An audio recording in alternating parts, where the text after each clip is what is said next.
Game. Magandang hapon. Ako po si Pastor Ernie Gamba ng Church of the Nazarene. Sa malaking pagpapala sa akin at isang oportunidad na makabahagi ako ng aking mga patuto kung anong ginawa sa akin ng Panginoon.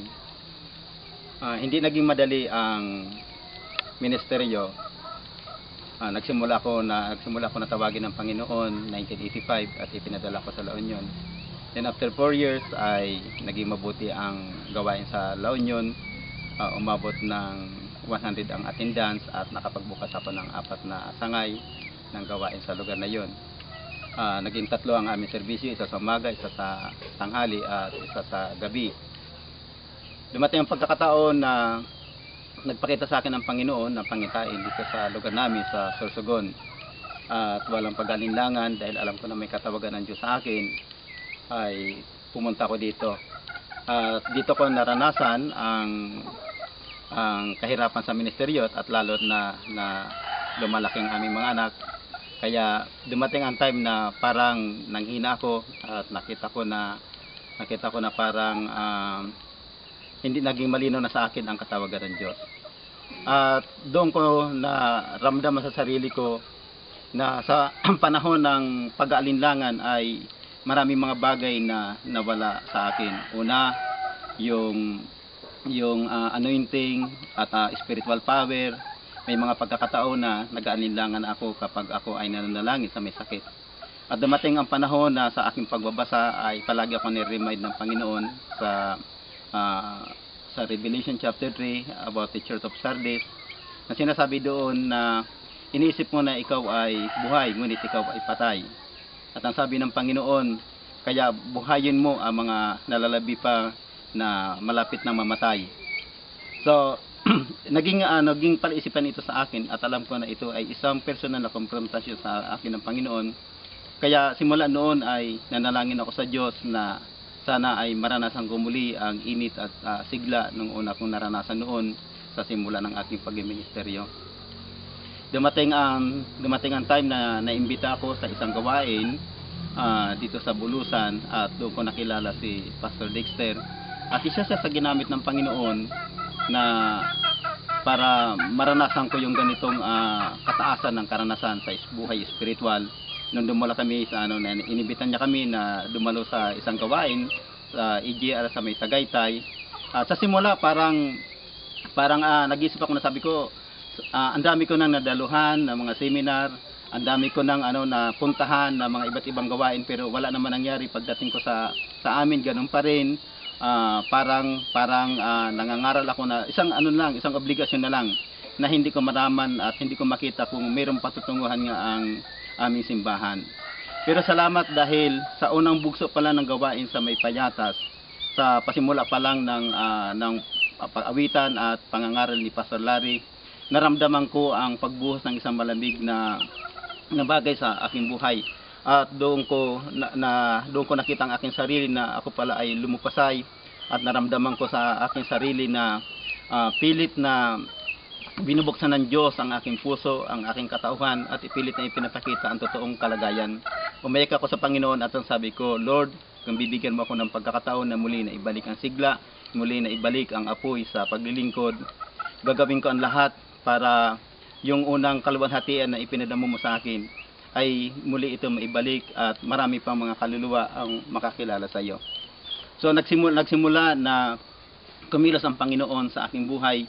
Muli ay binigyan niya ako ng katiyakan sa isang katawagan tulad ng unang pagkatawag niya sa akin at muli niya unti-unti na ibinabalik sa akin ang isang pangitain na mayroon isang mahalagang bagay na ipinapagawa sa akin ng Panginoon. At lalo na ito na naging matibay at naging malinaw sa akin nung makarating kami sa Tagaytay at sa ilang araw na nagawain na doon, naging malinaw sa akin, muli ay ibinalik sa akin ang isang pangitain. At doon ko nakita ang kalagayan ng church.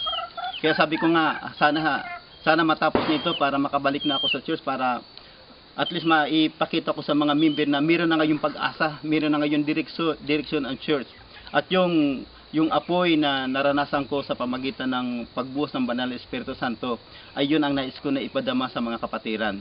Kaya kahit hindi pa tapos noon ang retreat, ang seminar, ay para bang itinutulak na ako pauwi sa amin dahil alam ko na mayroong malaking bagay na madadala ko para sa mga kapatiran, para sa simbahan dito sa Bicol.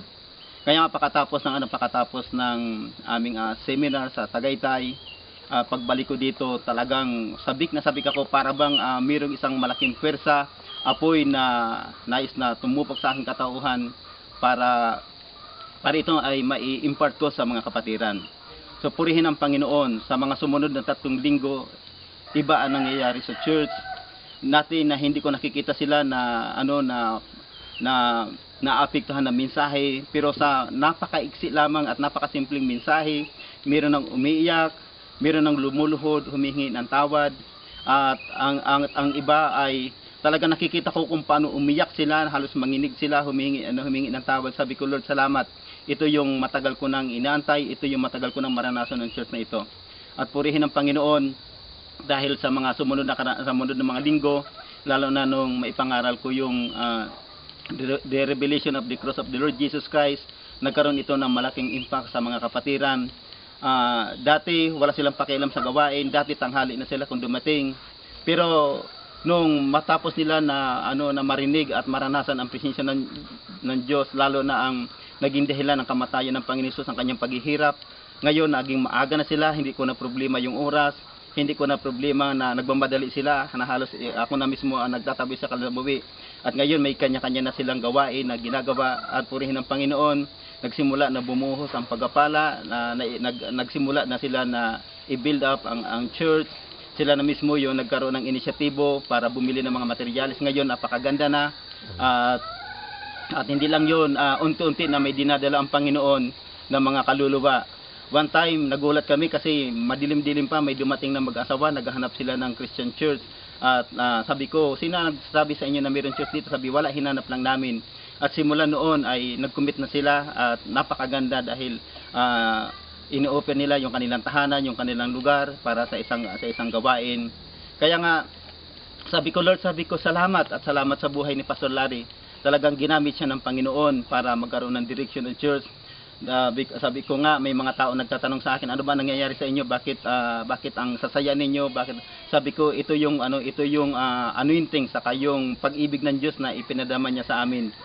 Nagugulat na nga lang ako dahil kahit sa Sorsogon City, may mga nagtatanong na sa akin na gusto ko rin maranasan ang naranasan mo. Gusto ko rin na magkaroon ng mga fresh revelation mula sa Lord. Paano ba ito? Nakaranas na ako ng baptism ng Holy Spirit, pero yung revelation ay hindi ko pa naranasan. At nakikita ko yung isang malaking gawain na inatang sa akin ng Panginoon sa aking balikat. At nakikita ko yung mga kasama kong pastor na dati na mga lupasay, na dati na parang naghihingalo na, parang obligasyon na lang mag-preach, parang wala na kanila yung entusiasmo. Nandun sila dahil pastor sila, sa ngalang pastor, pero yung totoo, yung pagiging pastor ay parang lumipas na sa kanila at nanlalamig na sila. Sabi ko, Lord, marahil ay meron kang ipinapagawa sa akin. Kung meron kang ipinapagawa sa akin, dagdagan mo pa ang apoy na ibinigay mo sa akin, ang mga kapahayagan, maging mayaman nawa ako sa kaalaman, sa karunungan, sa iyong mga salita, at gamitin mo ako sa pinakamakapangyarihang kapamaraanan. At purihin ang Panginoon dahil as of now, naging malinaw sa akin ang pangitain, ang pag-ibig sa Diyos, ng buong puso, ng buong kaluluwa, at ng buong kalakasan, at ang pag-ibig sa kapwa, natulad ng pag-ibig sa sarili, at ang paghahayo upang ipangaral ang salita ng Diyos, at turuan silang sumunod sa kautusan ng Panginoon, at baptismo sila sa pangalan ng Ama, ng Anak, ng Espiritu Santo. Ito yung mga pangitain at mandates ng Panginoon na dapat na isagawa, na masyadong naging mabigat sa akin, at alam ko na pinipressure ako ng Panginoon para sa isang gawain na dapat kong isagawa. Kaya simula noon na maramdaman ko ito, ay sinikap ko sa aking sarili na lalo ko pang mapalapit sa Diyos, lalo ko pa ako na makatanggap na mga kapahayagan, mga sariwang kapahayagan mula sa Panginoon. Kaya nga ang ginawa ko, nagkaroon ako ng commitment sa Panginoon. Sa tuwing araw ng Martes ng gabi ay magdamag ako na nanalangin, nagpupuri sa Diyos. Pagdating ng Miyerkules ng umaga, maghapon ay nag-aayon ako at diretso hanggang Miyerkules ng gabi magdamagan ang pagpupuri at pananalangin sa Panginoon.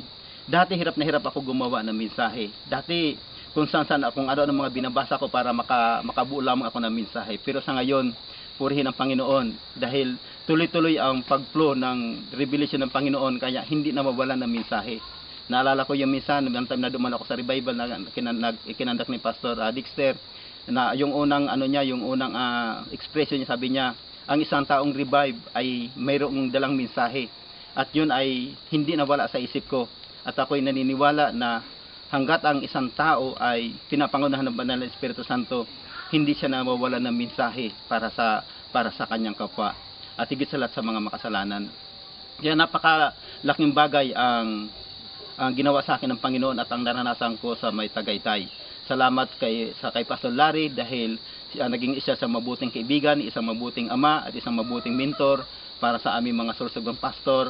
At nawa ay pagpalain siya ng Panginoon maging ang kanyang ministeryo, at kami din naman na nabahagian ng anointing at magampanan namin ang ministeryo na ipinapagawa sa amin ng Panginoon. At ang tanging masasabi ko lamang, napakabuti ng Diyos. At kung tayo ay mananatiling tapat sa Diyos, ay hindi niya tayo pagkukulangin. Ngayon, masasabi ko na hindi na kami tulad ng dati. Kung saan kami nangungutang, pero sa ngayon, pinasagana kami ng Panginoon. Tunay nga na napakabuti ng Diyos, lalo na kapag tayo ay nagiging tapat sa Panginoon. Purihin ang Panginoon. Maraming salamat at magandang hapon sa inyo lahat.